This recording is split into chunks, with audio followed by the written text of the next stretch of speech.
Yung mga bunso, tinatawag na juniors at intermediates, natutulog sa lugar na The Flats.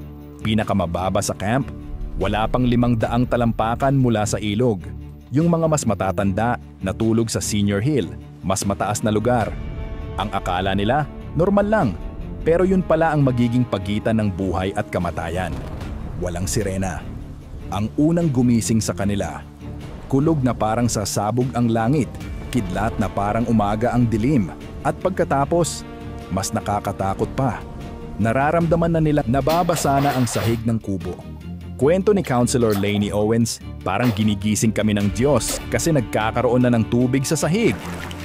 Pero hindi ito yung unti-unting pagtaas ng tubig. Para itong bigla ang pagsabog na hindi mo maiisip. Wala pang 1 oras, tumaas ang Ilog Guadalupe ng 35 feet. Parang 3 palapag na gusaling gawa sa tubig.